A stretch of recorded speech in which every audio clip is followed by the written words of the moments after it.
بسم اللہ الرحمن الرحیم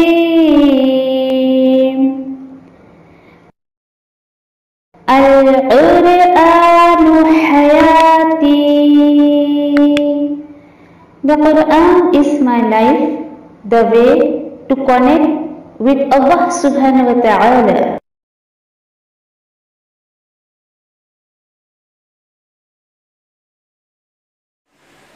السلام علیکم ورحمۃ اللہ وبرکاتہ.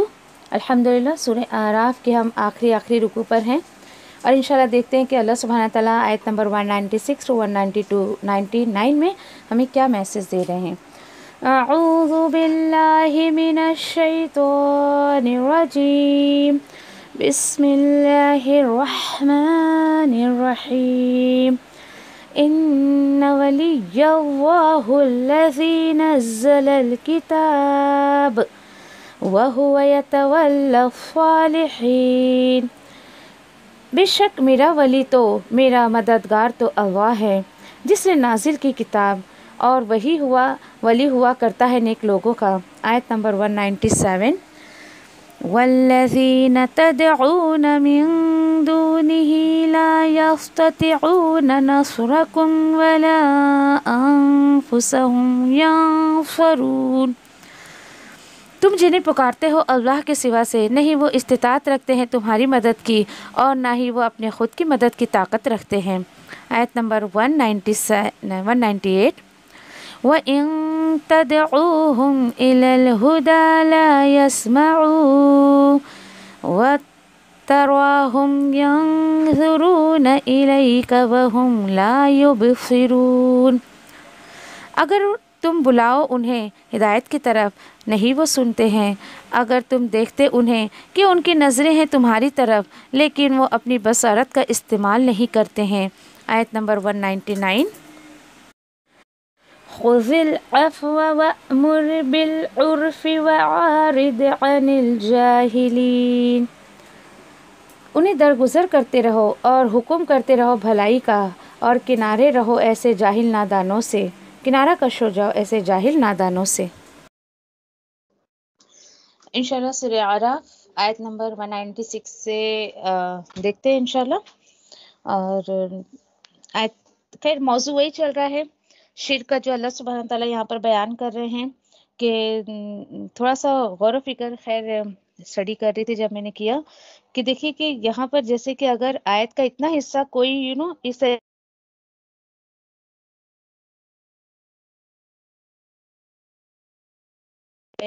کہ قل ادعوا شرکاءکم، یعنی اتنا سا آیت کا اتنا حصہ ترجمانی کے اعتبار سے اگر آپ دیکھیں تو آپ کہہ دیجئے کہ پکارو تمہارے شریکوں کو. دیکھیے اتنا سا آیت کا ٹکڑا اگر کوئی کہہ دے تو لوگ اس کو اتنا زیادہ مدعا بنا لیں گے کہ دیکھو قرآن میں تو خود کہا جا رہا ہے کہ شریکوں کو پکارو. آ رہی بات سمجھ میں؟ یعنی کچھ لوگ دیکھیے کہ آیت کو کہیں سے کوٹ کرتے ہیں، کہیں کا کہیں لے جا کر جوڑ دیتے ہیں اور اس طریقے سے جو ہے لوگوں کے سامنے پیش کرتے ہیں. تو یہاں پر اگر آیت کا ایسا حصہ کوئی دیکھے تو اتنا صحیح کہے، جبکہ پیچھے اگر جو بات چلی آ رہے ہے اس کے ساتھ اگر اس بات کو سامنے والے کو واضح کی جائے تو بات کلیئرلی سمجھ آ جائے گی. اسی طریقے سے آگے مزید اللہ سبحانہ تعالیٰ کیا بتا رہے ہیں آیت نمبر 196 میں کہ اِنَّ وَلِيَ اللَّهُ الَّذِي نَزَّلَ الْكِتَابَ وَهُوَ يَتَوَلَّى الصَّالِحِينَ. اور آپ یہ کہو، یعنی پہلے تو نبی کریم صلی اللہ علیہ وسلم کو یہ کہنے کو کہا گیا کہ ٹھیک ہے بھائی جاؤ تمہارے شریکوں کو پکار لو، میرے خلاف تمہیں جتنی چالیں چلنی ہے تم چل لو اور مجھے مہلت نہیں دینا. دیکھیے نبی کریم صلی اللہ علیہ وسلم کوئی ان سے ریکویسٹ نہیں کر رہے تھے کہ مطلب لوگوں میری باتیں مان لو، ٹھیک ہے تم جو کہہ رہے ہو وہ بھی میں مان لیتا ہوں. نہیں، اٹس اے اوپن چیلنج، جاؤ تمہیں جو کرنا ہے کر لو. پھر میں بار بار آپ سے کہتی ہوں کہ اپنے اندر وہ وہ جرت پیدا کرنے کی کوشش کریں، اللہ سبحانہ تعالیٰ سے وہ گٹس مانگے کہ ہم لوگوں کے سامنے توحید پر رہ کر یہ بات کر سکیں. مزید نبی کریم صلی اللہ علیہ وسلم نے کیا کہا کہ بے شک میرا ولی میرا مددگار تو اللہ ہے. سبحان اللہ. آج ابھی بات کسی کو کہہ دے تو یقین کرے کہ وہ آپ کو اپنا دشمن سمجھنے لگے گا، جبکہ اللہ سبحانہ تعالیٰ بار بار قرآن میں یہ بات کہہ رہے بھائی میں تمہارا ولی ہوں، میں تمہارا مددگار ہوں. میں تمہارا حاجت روا ہوں، میں تمہارا مشکل کشا ہوں، پریشانیوں کو دور کرنے والا میں ہوں.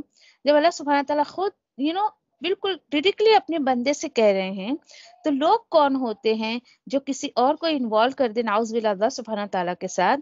تو اللہ سبحانہ تعالیٰ وہی کہہ رہے کہ آپ ان سے یہ بھی کہہ دو کہ میرا ولی تو اللہ ہے، میرا مددگار تو اللہ سبحانہ تعالیٰ ہے. اور کون اللہ؟ الذی نزل الکتاب، اللہ وہ جس نے کتاب کو نازل کیا. تو بتاؤ، مطلب ایک کوشچن مارک کہ بھئی تمہارے شریکوں کے اندر یہ طاقت ہے کہ وہ کسی کتاب کو نازل کر سکے.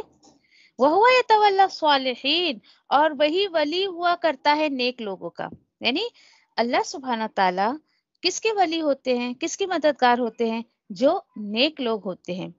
اگر ہم یہ چاہتے ہیں کہ اللہ سبحانہ تعالیٰ ہمیں اپنا دوست بنائے، اور جو ہے وہ ہم اس کو اپنا ولی مانے، تو نیکی کا تعلق اس کے ساتھ ہے. اللہ اکبر. پھر سوچے ذرا، جو اللہ سبحانہ تعالیٰ کو چھوڑ کر اپنا ولی گلی گلی جو تلاش کرتے ہیں، یعنی ان کے اعمال کو بھی کوئی گارنٹی نہیں ہے کہ وہ نیک عمل کر رہے ہیں. جب بیس ہی ان کا بیس ہی ان کا مضبوط نہیں ہے، یا پھر نئے سرے سے ان کے عقیدے میں ہی درستگی نہیں ہے، تو پھر کہاں ان کو نیکی کی اس طریقے سے توفیق ملے گی. اور حیرت کی بات ہے، لوگ ایسے ایسے کام بھی کرتے ہیں، اللہ سبحانہ تعالیٰ کے ساتھ شریک بھی کر لیتے ہیں، لیکن اس کو گناہ نہیں سمجھتے ہیں. اور اس کی سب سے بڑی وجہ یہ ہے کہ وہ اس کام کو نیکی سمجھ کے کر رہے ہوتے. تو جو بندہ کسی کام کو، کسی عمل کو نیکی سمجھ کے کرے گا، تو وہ سوچے گا کہ میں کوئی گناہ کا کام کر رہا ہوں. کہتے ہیں نا لوگ اکثر، یہ میں کیا گناہ کا کام کر رہا ہوں میں، اس طریقے سے. چلے ٹھیک ہے. مزید اللہ سبحانہ تعالیٰ دیکھیں ان کے سائیکوں کے بارے میں کیا بتا رہے ہیں آیت نمبر 197 میں. وَالَّذِينَ تَدْعُونَ مِن دُونِهِ، دیکھو بھائی، اور جن لوگوں سے تم دعا کرتے ہو، جن لوگوں کو تم پکارتے ہو اللہ کے علاوہ، حال کیا ہے ان کا؟ لا يستطيعون نصركم ولا انفسهم ينصرون. بھائی وہ تو طاقت بھی نہیں رکھتے ہیں خود کی مدد کی. یعنی نہ وہ، پہلی بات تو تمہاری مدد کی وہ طاقت نہیں رکھتے ہیں، اور نہ ہی وہ اپنے آپ کی مدد کی طاقت رکھتے ہیں. دیکھو بھائی، کلیئرلی اللہ نے کہہ دیا، کیونکہ مدد کسی کی مدد کرنا، کسی کی حاجت کو پوری کرنا، یہ صرف اور صرف پاور اللہ سبحانہ تعالیٰ کے پاس ہے. یہ پاور کسی اور کے پاس نہیں ہے. کلیئرلی اللہ سبحانہ تعالیٰ نے کہہ دیا، جو بندہ خود اپنی مدد نہیں کر سکتا، وہ تمہاری مدد کیا کرے گا؟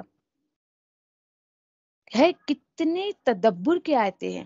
ہمیں کتنا غور و فکر کرنا چاہیے ان آیتوں میں، اور ان آیتوں کو کوٹ کریں، آپ ان آیتوں کو ریفرنس لکھ کر رکھیں.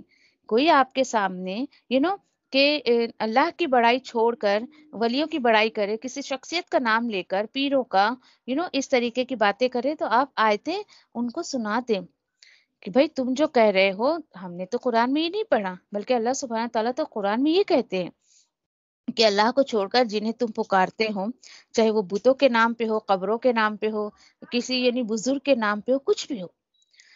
دیکھیے ہمارے سماج میں برائی بہت زیادہ پھیلی ہوئی، بہت ہی زیادہ. اور یقین کریں کہ شرک جو ہے نا، اصل میں یہ وہ بیماری ہے، یہ وہ زخم ہے کہ جب انسان کے اندر وہ ہوتی ہے، اور اس زخم پہ اگر ہاتھ رکھ دینا، آپ ہاتھ رکھ دیں ان دا سینس کہ اس بیماری کو اگر آپ کسی کو ریئلائز کرائیں اور اسے آپ منع کرے بھائی یہ مت کرو، تو بڑی اس کو چوٹ لگتی ہے. جیسے کہ کسی کے زخم پہ آپ ہاتھ رکھ دے تو کیسے اس کو درد ہوگا. اسی طریقے سے یہ شرک کی بیماری، یہ شرک جو زخم ہے، جب کسی کے اندر آ جاتا ہے اور آپ اس کو منع کریں، تو اس کو ایسا لگے گا بھائی میری دکھتی رگ پر کسی نے جو ہے وہ ہاتھ رکھ دیا ہے. ایسے ہی ہوتا ہے. دیکھیں اسی لیے اللہ سبحانہ تعالیٰ مزید کیا فرما رہے، اور اگر تم بلاؤ انہیں ہدایت کی طرف، لا یسمعو. دیکھیں یقین کریں آپ کو اپنی بہت سارے سوالات کے جوابات مل رہے ہیں ابھی یہاں پر. اکثر لوگ ہم سے بات شیئر کرتے ہیں، کیا کریں کہ ہم انہیں بلاتے ہیں، ہم انہیں سمجھاتے ہیں، لیکن وہ سنتے ہی نہیں ہیں. تو بھائی یہ جملہ جو آپ بولا کرتی تھی نا، آج آپ اللہ کے کلام میں پڑھ لیں یہ جملہ. اللہ سبحانہ تعالیٰ خود کہہ رہے ہیں ان کو کہ اگر تم انہیں ہدایت کی طرف بلاؤ گے نا، تو وہ نہیں سنتے ہیں. فرسٹ آف آل وہ نہیں سنتے ہیں. اچھا دوسری چیز، وَتَرَاهُمْ يَنظُرُونَ إِلَيْكَ وَهُمْ لَا يُبْصِرُونَ. اور اگر تم دیکھو انہیں کہ ان کی نظریں تمہاری طرف ہیں، لیکن وہ تو بصیرت ہی نہیں رکھتے، وہ دیکھتے ہی نہیں ہیں، دیکھنے کا پاور استعمال نہیں کرتے. یہ کس کی بات چل رہی ہے؟